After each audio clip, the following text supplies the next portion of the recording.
So today is the 1st of May 2023. One of those strange dates upon the calendar. Perhaps opportunity for personal resets, new beginnings, celebrations of illumination, and things going on fire. I was thinking of making one of those long, award-winning videos about spirituality, the stream of light that pours into this dimension, and the names we place upon it. Of how the truth is hijacked by many names, the convoluted thoughts that one can conjure about such things. But then I took this book off the shelf, randomly opened it, and thought, well, maybe this is a more erudite rendering of the same or similar points of view. After all, are we not all students of the Perennial Philosophy, Aldous Huxley's collection of religious, spiritual texts from around the world, which he endeavours to reveal their similarities rather than differences. Aldous, that most erudite of technocratic architects. Well, it's Perennial Philosophy. Now, I did. Let's have a look at this picture there. There's Aldous.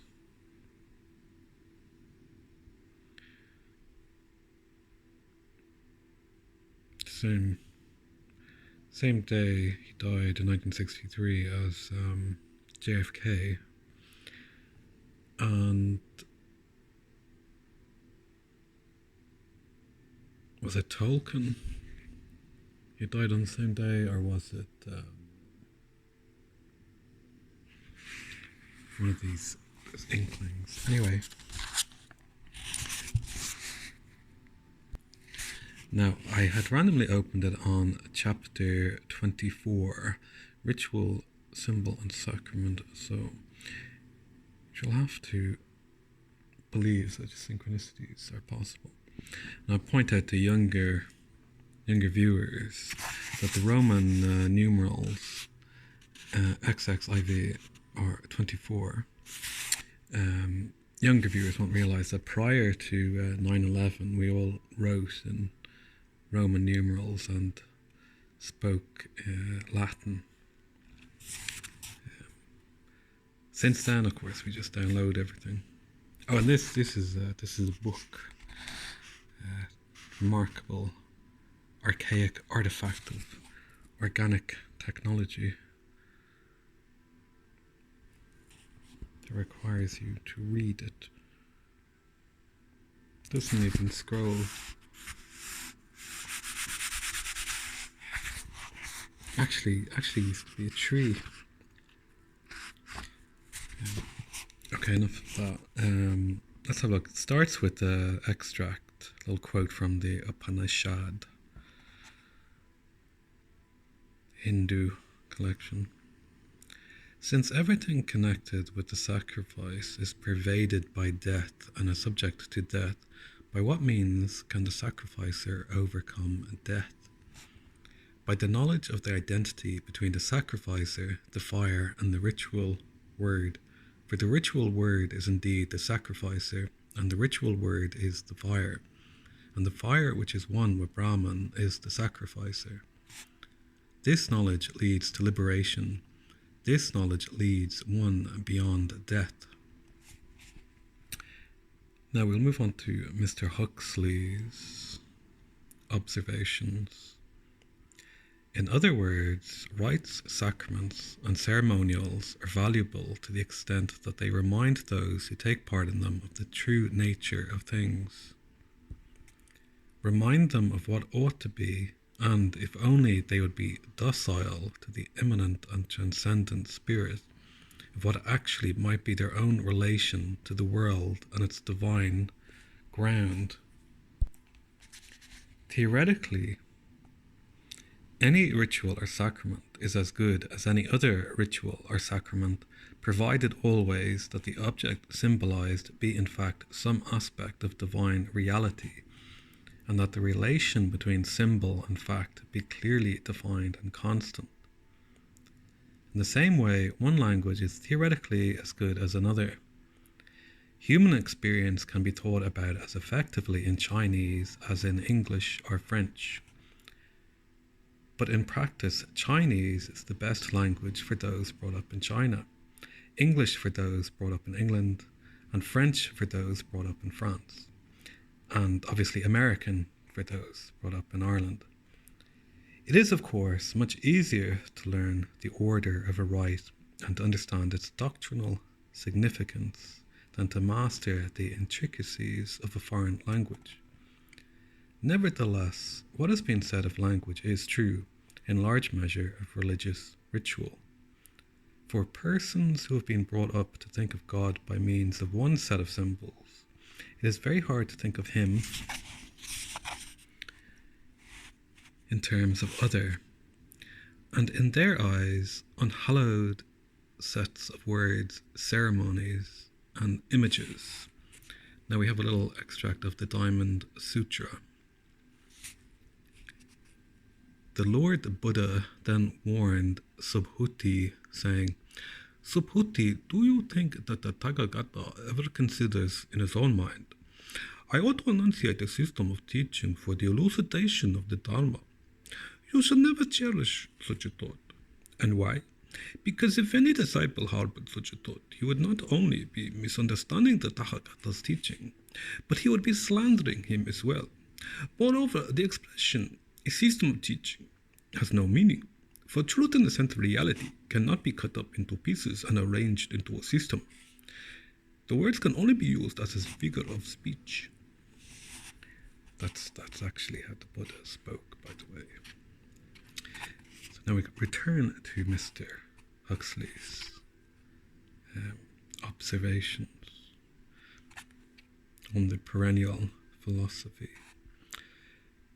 But for all their inadequacy and their radical unlikeness to the facts to which they refer, words remain the most reliable and accurate of our symbols. Whenever we want to have a precise report of facts or ideas, we must resort to words. A ceremony, a carved or painted image, may convey more meanings and overtones of meaning in smaller compass and with greater vividness than can a verbal formula, but is liable to convey them in a form that is much more vague and indefinite. One often meets in modern literature with the notion that medieval churches were the architectural, sculptural, and pictorial equivalents of theological summa, and that medieval worshippers who admired the works of art around them were thereby enlightened on the subject of doctrine. This view was evidently not shared by the more earnest churchmen of the Middle Ages. Coulton cites the utterances of preachers who complained that congregations were getting entirely false ideas of Catholicism by looking at the pictures in the churches instead of listening to sermons. Similarly, in our own day, the Catholic Indians of Central America have evolved the wildest heresies by brooding on the carved and painted symbols with which the conquistadors filled their churches. St. Bernard's objection to the richness of Cluniac architecture, sculpture, and ceremonial was motivated by intellectual as well as strictly moral considerations. So great and marvellous a variety of diverse forms